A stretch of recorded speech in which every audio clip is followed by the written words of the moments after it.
కారణం ఏంటంటే పైసలు. మరి అది ఐఏఎస్ ఐపీఎస్ల స్థాయా, కింది స్థాయి వాళ్ళు ఏదో మొత్తానికైతే ఇది రావాలి కదా. ఇప్పుడు పర్మిషన్స్ కోసం అప్లై చేస్తున్నారు. స్క్వేర్ ఫీట్కి 100 నుంచి స్టార్ట్ అవుతున్నట్టుంది. 100, 75, 50. ఈ 50 ఇస్తామంటే కానీ సెటిల్ చేస్తున్నారు. అట్లాంటి వాళ్ళకి అవుతున్నది. ఇప్పుడు ఎవడు ఎంత సంతకాలు పెట్టినా చివరికి వచ్చేసరికి మళ్ళా 4, 5 కలవాల్సిందే. అందుకే ఈ బిల్డర్లు కూడా ఏమైపోయిందంటే నీ అమ్మ పోని ఇది ఎవడు ఇలా చుట్టూ తిరుగుతారు, కట్టుకుందాంలే తర్వాత అని చెప్పి వదిలేసారు.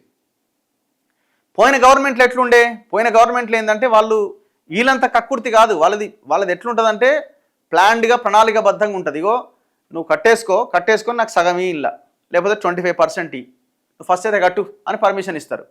వాడు కట్టిన తర్వాత సచ్చినట్టు వీనికి ఇవ్వాల్సిందే, తప్పదు. సో అట్లా వీళ్ళు సెటిల్ చేసుకున్నారు.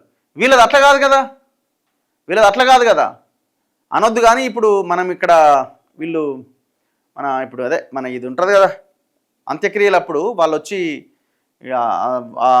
కాష్టాల మీద బొందల మీద పడుకుంటారు కదా, డబ్బులు కావాలని అడుక్కుంటారు కదా.